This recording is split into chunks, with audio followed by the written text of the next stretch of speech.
Transitions on Traditions at listener-supported radio KPFA.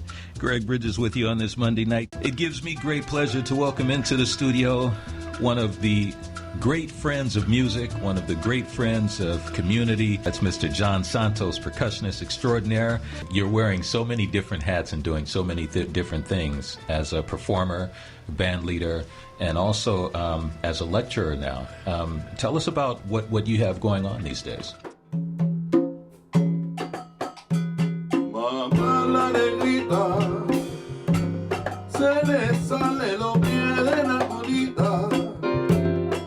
Well, the thing that's right up in our face, all right, I can't believe it's up on us, but I'm one of 5 resident artistic directors at the new San Francisco Jazz Center. Right.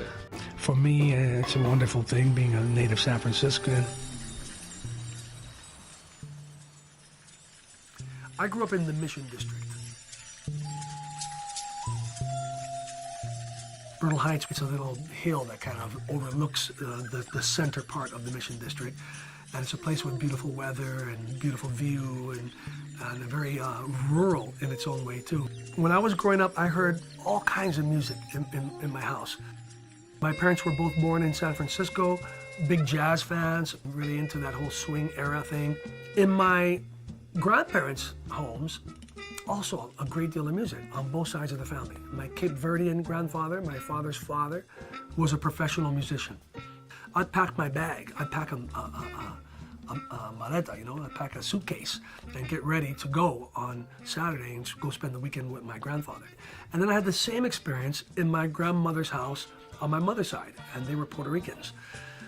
And my grandfather on that side was also a professional musician. His band used to play in my grandmother's home frequently. It was always somebody's birthday or a wedding or a funeral or the 4th of July or Dia de los Reyes or Christmas or Labor Day. Any excuse or whatever, there's always going to be a big thing there in my grandmother's house. And we heard that music. I was born in 1955, and so, through the 60s, we had such an incredible scene here. There was a great blues and rock scene, Janis Joplin and the Jefferson Airplane and Jimi Hendrix and the Grateful Dead all lived here in San Francisco. The Latin rock scene was born here, and Santana came out of the neighborhood where I grew up.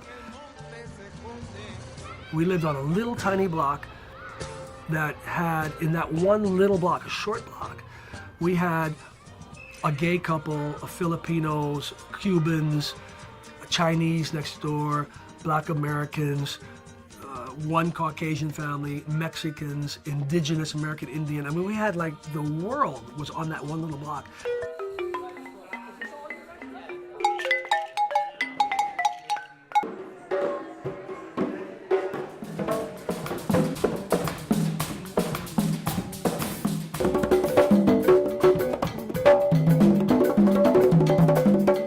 And hip hop and funk are the African expressions that evolved in this country.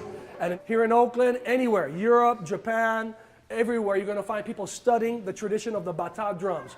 It's a wonderful, beautiful tradition that involves all types of cultural things of importance to us.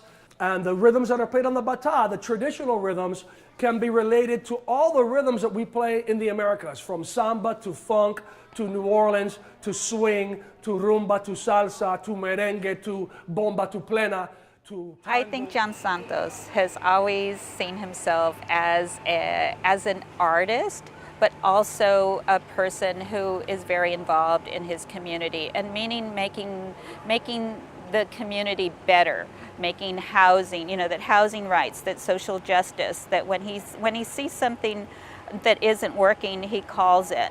John Santos lives in my heart and pays no rent. Besides being the musician that he is and the percussionist and the recordings that he's done, he's certainly an asset to all the young students that he talks to, and he's, in my opinion, a very important figure coming out of the West Coast. You just can't give up your struggle, your struggle. You keep on fighting the good fight, and you get people that believe in what you're doing. Sooner or later, they gotta give it up.